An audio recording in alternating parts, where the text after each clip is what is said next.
जिन्होंने आप जैसे भक्तों को पैदा किया और आपने अपने अपने नंबर पे उस पवित्र ज्ञान की महिमा गाई।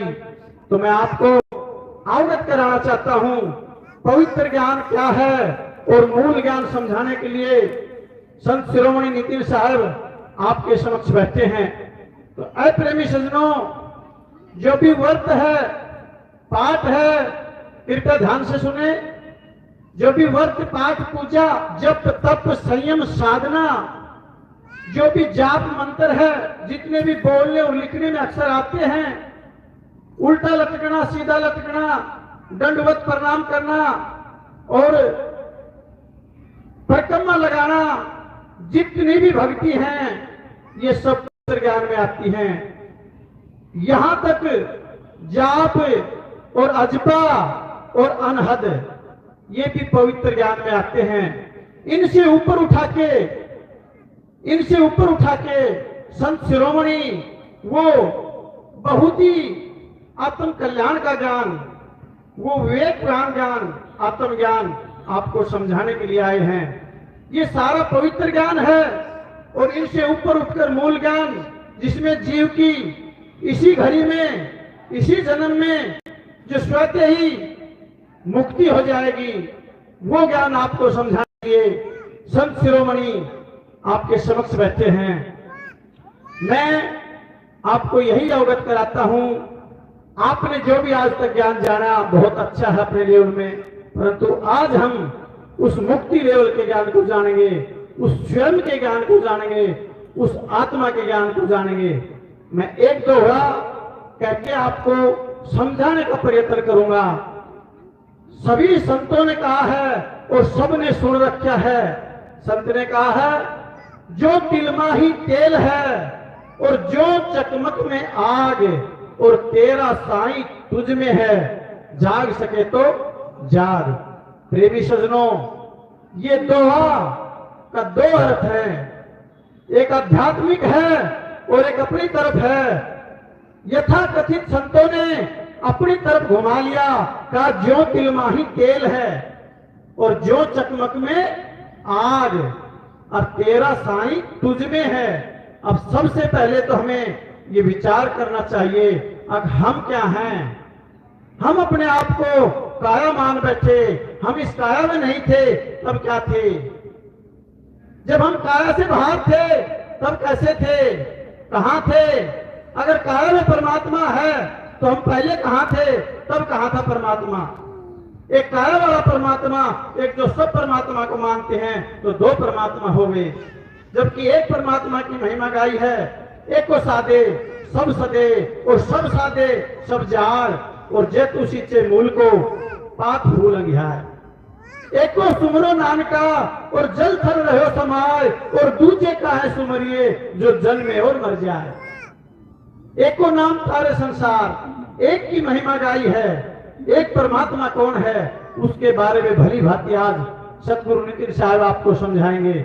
तो मैं कह रहा था, तेरा साईं तुझ में है। सबसे पहले प्रेमी सज्जनों, इस शरीर को हटा दो। अगर मेरा साईं मुझ में है, मैं शरीर हूं, तो शरीर मुर्दे के पास भी है, तो उसमें तो साईं नहीं है। अगर काया में साईं होता, परंतु साईं मुझ में है। मुझ में यानी कि आत्मा में, चेतन शक्ति में। जो चेतन शक्ति सूंघने का काम कर रही है, आंखें टिमटिमा रही है, उंगली हल रही है, सारे क्रियाकलाप उसकी वजह से हो रहे हैं, उसमें है। तो संतों ने, संत शिरोमणि ने, नितिन साहब जी ने ये क्लियर समझा रखा है, अब तेरा साईं तुझ में है, जाग सके तो जाग। आज तक जो हमने ज्ञान लिया था वो काया का ज्ञान था। संतों ने कहा है, देही ज्ञान सब जगत बखाने। सब जगत देही ज्ञान बखानता है। देही ज्ञान सब जगत बखाने और विधेय ज्ञान कोई बिरला जाने। तो आज आपको उस विधेय ज्ञान के बारे में संत सतगुरु नितिन साहब जी समझाएंगे। हम इनका परिचय आपको करवा, भूमि पे ये पैदल चल के, गाड़ी में चल के, बसों में चल के, ट्रेनों में चल के, हेलीकॉप्टरों में चल के स्थान से दूसरे स्थान, एक गांव से दूसरे गांव की यात्रा करते हैं, पूरे भारत में भ्रमण करते हैं और हम और आपके जैसे जीवों को जगाते हैं।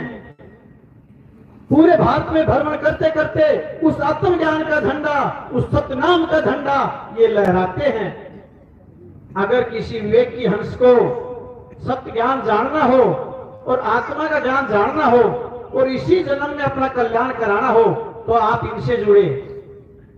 इनका सत्संग का एक चैनल है, आजकल मोबाइल का इंटरनेट का जमाना है, वो चैनल है कहत कबीर सुनो भाई साधु, यूट्यूब नितिन दास।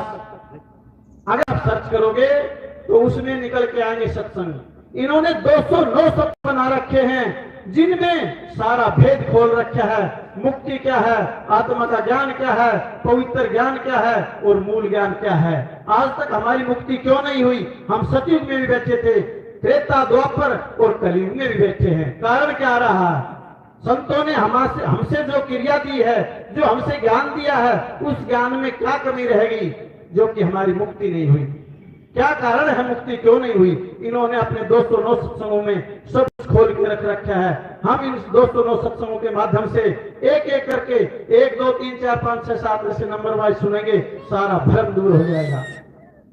कुछ छोड़ नहीं रखा इस जीव के लिए कि ये भ्रम जाए, ये भटक जाए, परंतु विवेक से और विस्तार से और लगातार पूर्णता विवेक से अगर इनके सत्संग सुन लिए तो इसी जन्म में हम और आपका कल्याण होगा।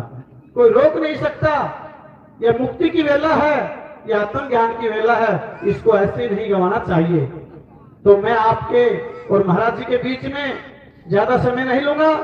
तो महाराज जी जब बोलना शुरू करें, आप एक एक बात विचार, एक एक बात ध्यान में धरकर अपना जीवन कल्याण कराएं।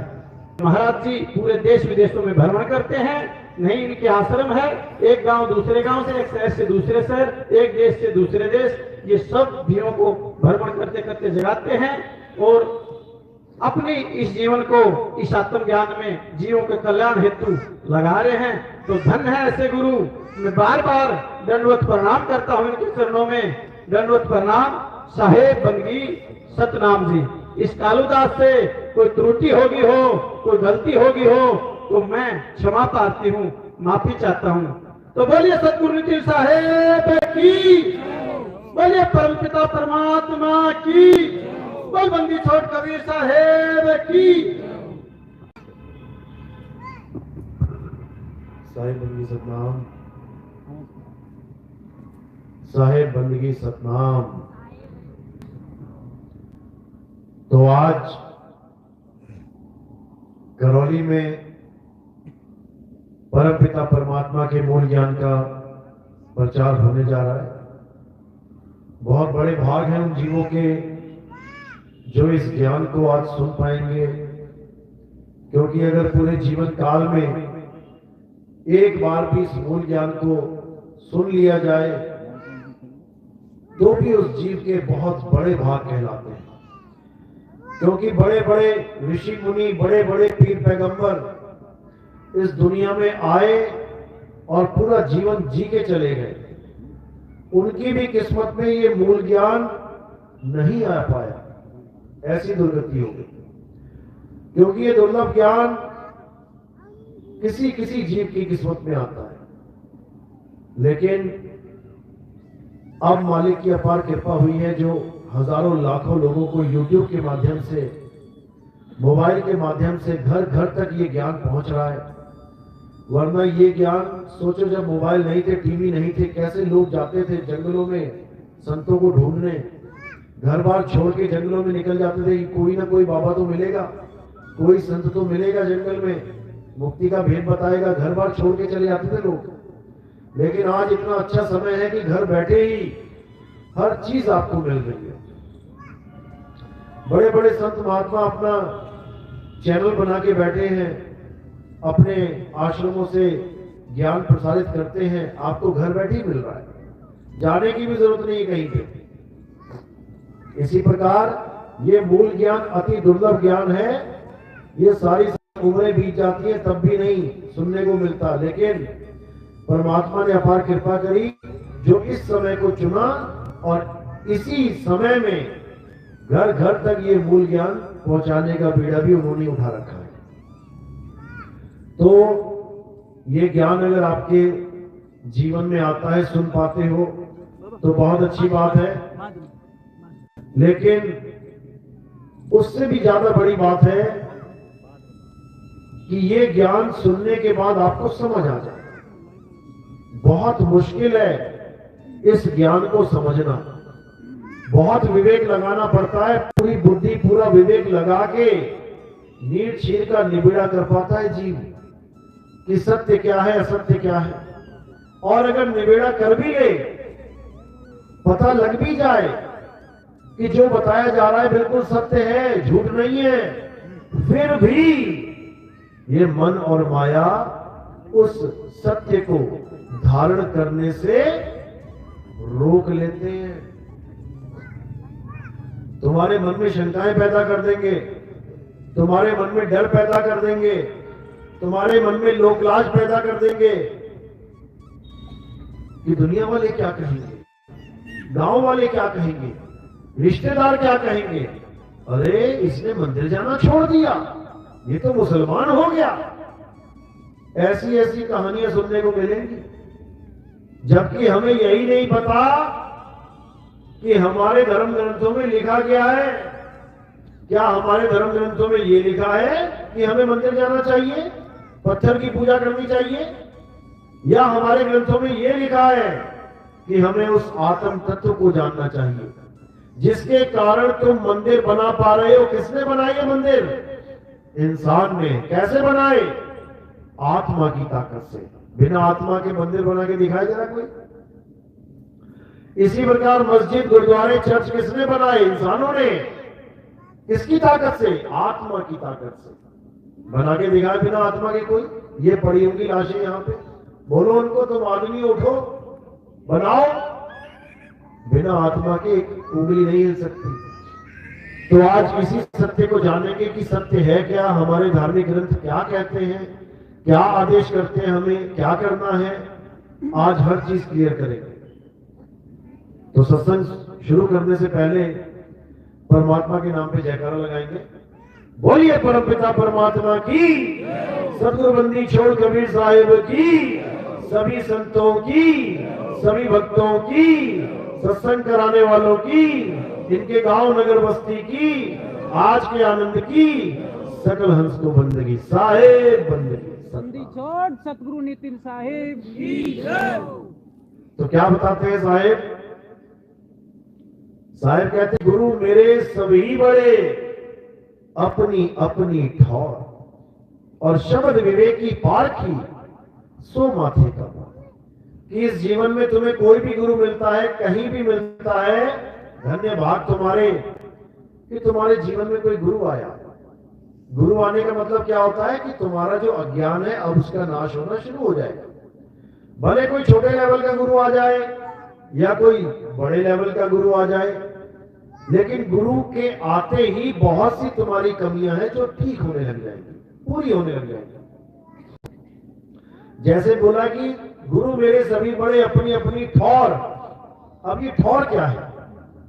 कई लोग कहते हैं अरे गुरु ही बनाना है, किसी को भी बना लो, कोई भी गुरु बना लो तो अच्छा लगता है, बना लो उसको। एक गुरु बहुत है, सारी उम्र में एक गुरु बनाओ और गुरु बदलने की कोई जरूरत नहीं है। कुछ लोगों की धारणा ये है। और कबीर साहब क्या कह रहे हैं कि गुरु मेरे सभी बड़े अपनी अपनी ठौर। पहले ये जानो कि मेरे गुरु की ठौर क्या है, मेरे गुरु का ठिकाना क्या है। क्योंकि जहां तक गुरु का ठिकाना होगा तुम्हारा भी ठिकाना वहीं तक होगा। अच्छी तरह समझ लो इस बात को। जहां तक गुरु का ठिकाना है वहीं तक तुम्हारा ठिकाना है। अगर तुम्हें 5वीं का गुरु मिला है तो तुम्हें 10वीं नहीं करा सकता वो। अगर तुम्हें 10वीं का गुरु मिला है तो 12वीं नहीं पास करवा पाएगा वो। तुम्हें 12वीं का गुरु मिल गया तो तुम्हें कॉलेज का ज्ञान नहीं दे पाएगा वो।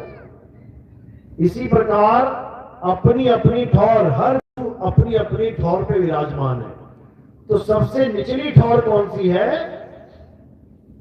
भूत प्रेतों की साधना, भूत प्रेतों को खुश करना, तांत्रिक विद्याएं करना, ये सबसे नीचे की ठौर है।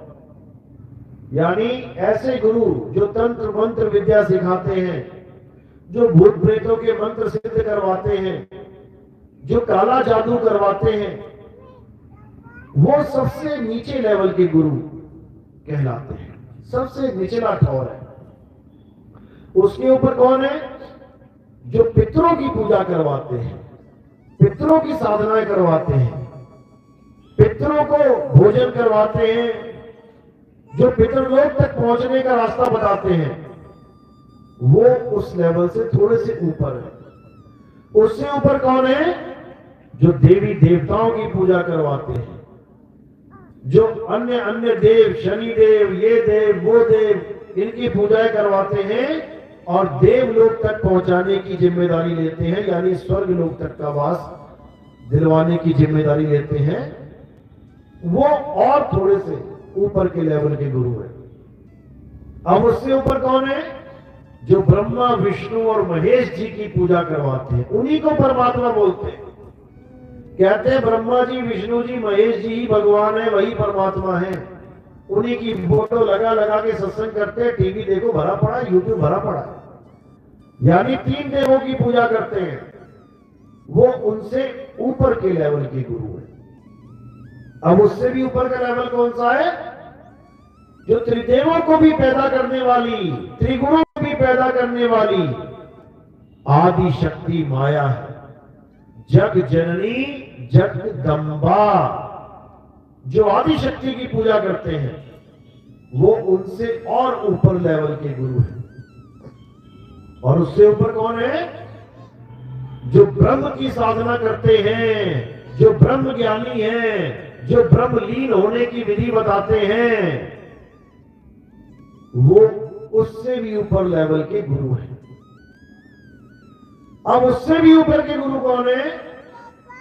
जो पार ब्रह्म की लीला, पार ब्रह्म का खेल, पार ब्रह्म की साधना, पार ब्रह्म परमेश्वर तक पहुंचने की विधि बताते हैं। वो सबसे ऊपर टॉप लेवल के गुरु हैं। इसी को समझना है कि हम जिस गुरु की शरण में आ गए हैं, वो साधना किसकी करवा रहा है? क्या वो देवी देवताओं को भगवान बता रहा है, या वो तीनों देवों को भगवान बता रहा है, या वो आदिशक्ति को परमात्मा बता रहा है, या वो ब्रह्म यानी अलख निरंजन को भगवान बता रहा है, अलख निरंजन को परमात्मा सिद्ध कर रहा है, या फिर वो शब्द गुरु को, परमपिता परमात्मा को, पार ब्रह्म को पूजने की, उसको ध्याने की विधि बता रहा है। ये सब लेवल है, ये सब ठौर है। तो कहते हैं गुरु मेरे सभी बड़े अपनी अपनी ठौर, शब्द विवेकी पार की सो माथे का मोर। यानी जो टॉप लेवल का गुरु है वो कौन है? शब्द विवेकी पार की। ऐसा गुरु जो शब्द, यानी जो गुरु लोग शब्द देते हैं उस पे विवेक लगा के, परख करके सत्य और असत्य शब्द का निबेड़ा करते हैं। सच्चा शब्द और झूठा शब्द दोनों का निबेड़ा कर दे, दोनों की पहचान बता दे, दोनों का भेद समझा दे, वही गुरु सिर पे मोर है। अब पहचान क्या है? सोने और पीतल की पहचान क्या है? कांच और हीरे की पहचान क्या है? ये कोई जौहरी बता सकता है? तो वाणी क्या कहती है? सोई गुरु पूरा कहावे, जो 2 अक्षर का भेद बतावे, एक छुड़ावे नकीमाल छुड़ावे, पीतल छुड़ावे, कांच छुड़ावे, एक छुड़ावे एक लखावे, तब प्राणी निज घर को जावे। तब जाकर ये प्राणी निज घर यानी अपने आत्म स्वरूप में, अपने निज नाम में समाने के काबिल बनता है।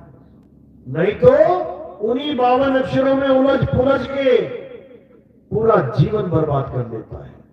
जिसके लिए कबीर साहब ने कहा, जो नर पड़े बावन के फेरा, सो नर जानो काल के चेहरा। जब बावन का टूटे डोरा, सहजे छूटे काल झकोरा। फिर नहीं आए फिर नहीं जाए, सार शब्द में रहे समाए।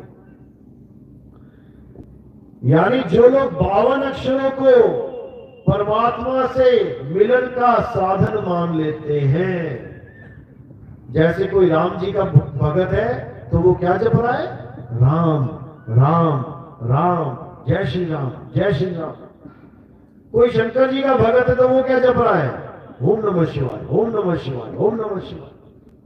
कोई हनुमान जी का भगत है तो वो जप रहा है जय हनुमान जय हनुमान जय हनुमान। कोई अल्लाह का भगत है वो कर रहा है अल्लाहू अल्लाहू अल्लाहू। कोई वाहेगुरु का भगत है वो कर रहा है वाहेगुरु वाहेगुरु वाहेगुरु। यानी हर धर्म के जो इंसानों ने अपनी बुद्धि के द्वारा अक्षरों को पैदा किया, जब आदि मानव तब कौन सी भाषा बोलता था? कौन से कपड़े पहनता था? कौन से जंगलों में भटकता फिरता था? कोई अक्षर नहीं थे, कुछ नहीं बोलता था, कोई भाषा नहीं थी। 5 तत्वों में रहता था, फिर भी केवल 4 का ही ज्ञान था। 5वें तत्व की खोज करनी पड़ी। कौन से तत्व की? अग्नि तत्व की। आसमान के नीचे रहता था, हवा को सूंघता था, धरती के ऊपर खड़ा होता था, पानी को पीता था। 4 तत्व तो ये हो गए। अग्नि तत्व उसको प्रकट किया गया, उसको प्रकट किया उसने। पत्थर से पत्थर टकरा के आग प्रकट हुई। आग प्रकट हो भी गई तब भी उसका नाम न रख पाया कि मैं इसका नाम क्या रखूं। केवल उसको यूज करता रहा। पहले कच्चा मांस खाता था, फिर मांस पका के खाने लगा। जानवरों से डर के भागता था, अब आग के द्वारा उन्हें डराने लगा। बहुत काम की चीज निकली है आग। वहीं से इसकी बुद्धि विवेक जागना शुरू हो गया। धीरे धीरे धीरे इसने अक्षरों की खोज करी। मुंह से जितनी भी आवाजें निकली इसने लिपिबद्ध करना शुरू कर दिया, लिखना शुरू कर दिया। मुंह से निकला आ ई उ ए ओ का खा गा चा छा जा टा ठा डा ता था दा। जितने अक्षर निकले सब लिखने शुरू कर दिए। हिंदुस्तान के आदि मानवों ने कितने अक्षर बनाए? 52 अक्षर। और इंग्लैंड अमेरिका के आदि मानवों ने 26 अक्षर। 26 दूनी 52। यानी हमारी बुद्धि, हमारा विवेक जितना चला हमारे पूर्वजों का, उससे आधा विवेक, आधी बुद्धि चल पाई अंग्रेजों की। तभी 26 अक्षर लेके बैठे हुए हैं और हमारे पास उनसे दुगने 52 अक्षर है। हमारा जीवन 52 अक्षरों में चलता है, उनका विचारों का 26 में ही खत्म हो जाता है। तो यही अक्षरों के द्वारा तरह तरह की चीजों के नाम लिखने शुरू कर दिए। 3 लोक में जो कुछ भी दिखाई दिया उसका नाम 52 के द्वारा लिखा गया। 52 अक्षर लोक त्रय, यानी 3 लोक में जो भी दिख रहा है सब कुछ ही नहीं माही। सारे नाम जितने भी 3 लोक में दिख रहे हैं सारे 52 में ही आएंगे। 52 अक्षर लोक त्रय, सब कुछ ही नहीं माही। ये अक्षर खिल जाएंगे, वो अक्षर इनमें नहीं। ये अक्षर खिल जाएंगे, हर चीज का नाश हो जाएगा, लेकिन वो अक्षर इनमें नहीं। इन अक्षरों में वो अक्षर नहीं है। कौन सा अक्षर? एक छुड़ाए एक लखाए। जो लखाए जाने वाला अक्षर है, जिसको आदि अक्षर कह देते हैं, आदि नाम कह देते हैं, जिसको बोला आदि नाम हम भाग सुनाया, और मूर्ख जीव समझ नहीं पाया। आदि नाम समझाने की चीज है, सुनने की चीज नहीं है कि कोई मंत्र आदि नाम है कि आदि नाम हम भाग सुनाया। देखो कबीर साहब कह रहे हैं कि आदि नाम तो भाखा जा सकता है, बोला जा सकता है। वो ये कह रहे हैं आदि नाम हम भाग सुनाया, यानी आदि नाम के बारे में मैंने बहुत कुछ समझाया, लेकिन ये मूर्ख जीव समझ नहीं पाया, सुन नहीं पाया, नहीं बोला उन्होंने, समझ नहीं पाया। क्या समझाया कबीर साहब ने आदि नाम के बारे में? कहते आदि नाम बोलने लिखने पढ़ने में नहीं आता। आदि नाम होठ जीभ कंठ से नहीं बोला जा सकता। आदि नाम ये दुनिया बनने से पहले था, आज भी है, और ये दुनिया खत्म हो जाएगी तब भी रहेगा। ये है आदि नाम, जिसको बोला आदि सच जुगाद सच है भी सच, नानक होसी भी सच। वो है आदि नाम, जिसको आत्मदेव भी कहते हैं, क्योंकि ये दुनिया भी नहीं थी तब भी वो देवों का देव महादेव आत्मदेव था, है और रहेगा। ये दुनिया खत्म हो जाएगी तब भी उसका बाल बांका नहीं हो सकता, जिसके लिए कबीर साहब ने बहुत सी वाणियों में समझाया कि पहले अपनी आत्मा को जानो, आत्मा को जानने के बाद परमात्म पद को प्राप्त हो जाओगे, तुम ही हो जाओगे, कोई और नहीं। यानी वो कह रहे हैं पहले आईएएस पीसीएस की किताबें पढ़, एग्जाम दे, और जब उन किताबों में रम जाएगा, पूरा ज्ञान तेरे दिमाग में आ जाएगा, तू सिलेक्ट हो जाएगा, तो तू ही आईएएस पीसीएस हो जाएगा, तू ही डॉक्टर हो जाएगा, तू ही इंजीनियर हो जाएगा। इसी प्रकार भक्ति कर कर ये जीव ही भीव हो जाएगा। गरीबदास जी कहते हैं कोटि तो ब्रह्मा भय और कोटि भय ईश, साहिब तेरी बंदगी से ये जीव होए जगदीश। यानी साहिब की बंदगी मिल जाए तो ये जीव जगदीश हो जाता है। लेकिन ये तब होता है जब सारे भ्रम टूट जाएं और पूर्ण विश्वास के साथ भक्ति करें। अगर विश्वास नहीं है तो भक्ति नहीं हो पाएगी। कई लोग सोचते हैं ये दुनिया कैसे बन गई, एक से दो कैसे हो गए? भाई एक से दो हो गए ये तो प्रमाण हो गया, ये तो सामने दिख ही रहा है, एक से दो हो गए। अब एक से दो कैसे हुए ये जानने के लिए तुम्हें दो से एक होना पड़ेगा, तब तुम जान पाओगे एक से दो कैसे हुआ जाता है। जिसको साहिब ने समझाया भी, बहुत बार समझाया, एक कहूं तो है नहीं और दो कहूं तो गारी, जैसा है तैसा कहूं कहे कबीर विचारी।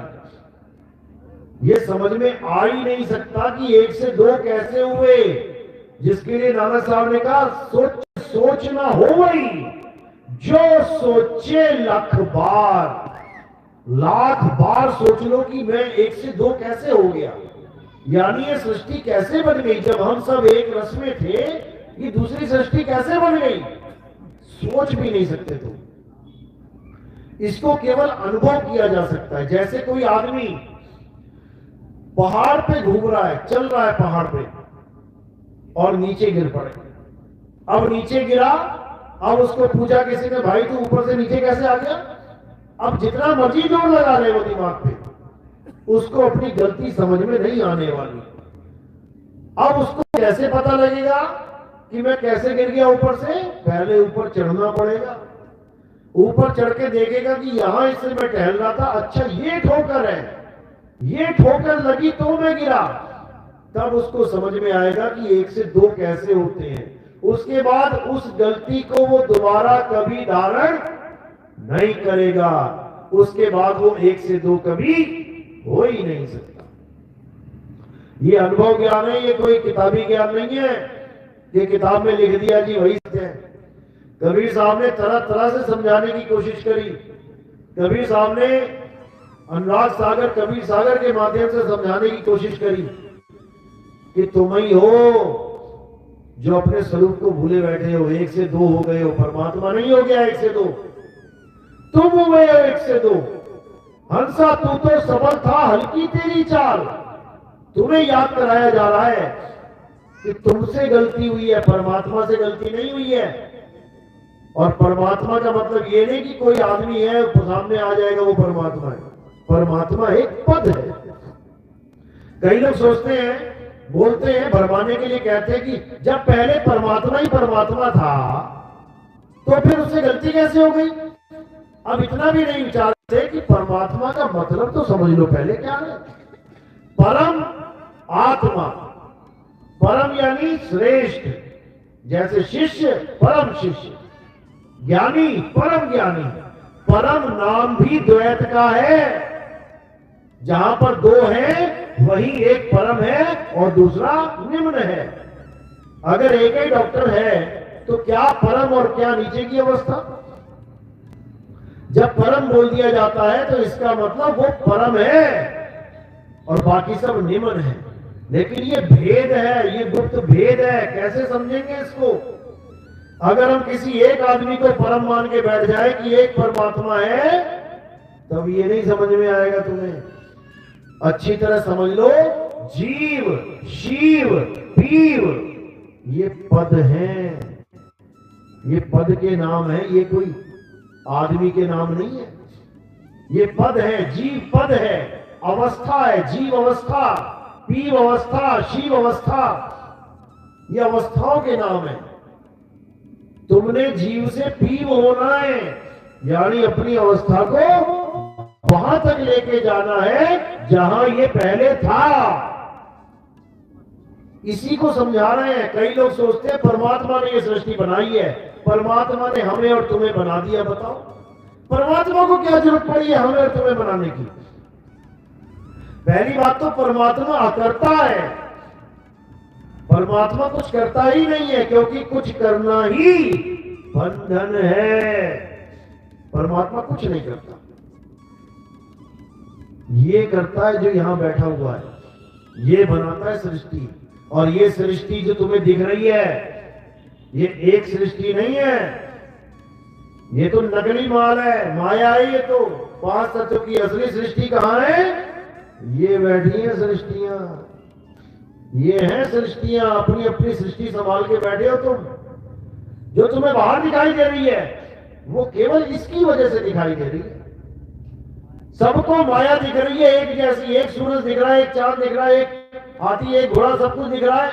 ये पीले सब खंबे दिख रहे हैं, सब दिख रहा है, सबको माया दिख रही है। एक बंदा सो जाए, अभी एक बंदा सो जाए, उसको कुछ और दिखने लग जाएगा।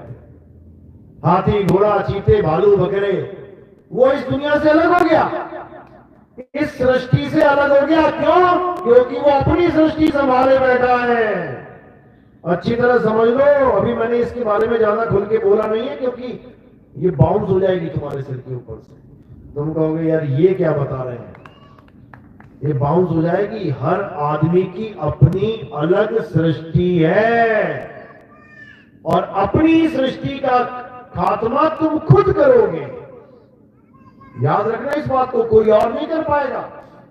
तुमने ही तुम्हारी सृष्टि का खात्मा करके जीव से पीव हो जाना है। अच्छी तरह समझ लो। किसी पे आस लगा के मत बैठना। कबीर साहब कह रहे हैं आस बिल्कुल मत लगाना। एक हंस दूसरे हंस को विधि बताएगा, उसको पार नहीं लेके जाएगा। विधि बताएगा, चाल बताएगा। शब्द विहंगम चाल हमारी, और कहे कबीर सतगुरु दई तारी। चाबी दे देगा गुरु, ले चाबी ले ले, खोल ताले। अगर उसी ने सकते हैं, वहां से माया कैसे निकल आई। सोने से सोना ही निकलेगा, पानी से पानी निकलेगा। ये भी गुप्त भेद है। ये तब समझ में आएगा जब आपको अनुभव हो जाएगा, तब आपको समझ में आएगा कि ये माया कहां से आ रही है। नी अक्षर अक्षर भया। अब कई कहते हैं नी अक्षर अक्षर कैसे हो गया? तुम सारा जन्म लगा दोगे तब भी तुम्हारी समझ में नहीं आएगा, क्योंकि ये अनुभव ज्ञान है। ये अनुभव ज्ञान है, ये कहानी किस्सों का ज्ञान नहीं है कि 12वें पंथ के महात्मा आए और अनुराग सागर की कहानियां सुना सुना के गुरु बन बैठे। ये अनुभव ज्ञान है। नी अक्षर अक्षर भया, अक्षर कीना प्रकाश, अक्षर से मन उपजा। सुनो संत धर्मदास, मन से माया उपजी, माया त्रिगुण रूप और 5 तत्वों के महल में ये बांधा सकल स्वरूप। ये अनुभव ज्ञान है। ये ऐसे समझ में नहीं आता कि थोड़ा सा उधर से ले लिया, थोड़ा सा उधर से सुन लिया, थोड़ा सा उधर से सुन लिया और बन गए ज्ञानी। अनुभव ज्ञान बिना सब झूठा, और झूठी हाट लगाई। ये झूठी दुकानें जितनी मर्जी लगा लो कहानियां सुना सुना के। अनुभव ज्ञान क्या कहता है कि हर जीव की अपनी सृष्टि है, अपनी अपनी सृष्टि का ये संचालन कर रहा है। ये बहुत गूढ़ ज्ञान है। ये तब समझ में आता है जब गुरु की दया हो जाती है, नहीं तो नहीं आता। नहीं तो यही सोचते रहते हैं कि कोई भगवान है, उसने दुनिया बना दी। थोड़ा विचार करो, जो ऋषि मुनि आज तक भगवान को ढूंढते ढूंढते भक्ति करके जो ये वाक्य बोल के गए, अहम ब्रह्मास्मि, मैं ही ब्रह्म हूं, एको ब्रह्म द्वितीय नास्ति, तब भी समझ जाते कि जिसको वो ढूंढ रहा था वो तो वही निकला। जिस सृष्टि के रचयिता को वो ढूंढ रहा था कि भगवान मिल जाए दुनिया को बनाने वाला, वो आखिर में कह रहा है मैं ही भगवान हूं। अब बताओ कौन बना रहा है सृष्टि? अहम ब्रह्मास्मि, मैं ही ब्रह्म हूं, मैं ही सृष्टि बना रहा हूं। और तुम सोच रहे हो कि किसी परमात्मा ने सृष्टि बनाई है। किसी परमात्मा ने सृष्टि नहीं बनाई। उसकी ताकत से ये सृष्टियां बन रही हैं, बिगड़ रही हैं, उसकी ताकत से। इतना याद रखो। और ताकत लेके कौन बना रहा है ये सब? ये सब ब्रह्म की कार्यस्थानी है। ये सब मन और माया का खेल है। ये मन ने ऐसी ताकत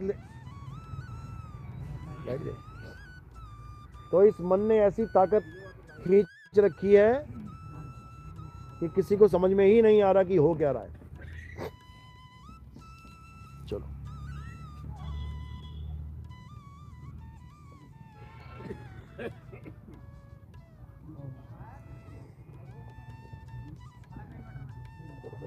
लगा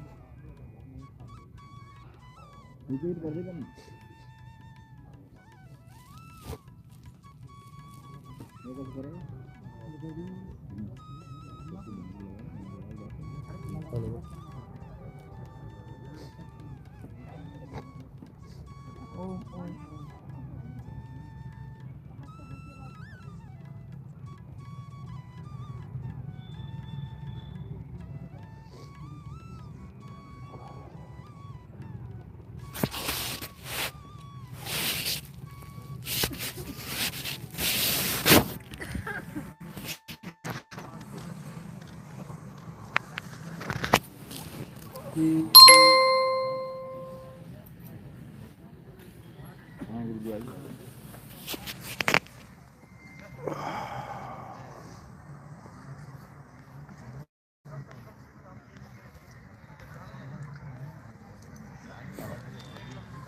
सतनाम साहिब बंदगी। कल शाम का प्रोग्राम रखा है। आस-पास रहते हैं, मिलना चाहते हैं, मिल सकते हैं। सतनाम साहिब बंदगी।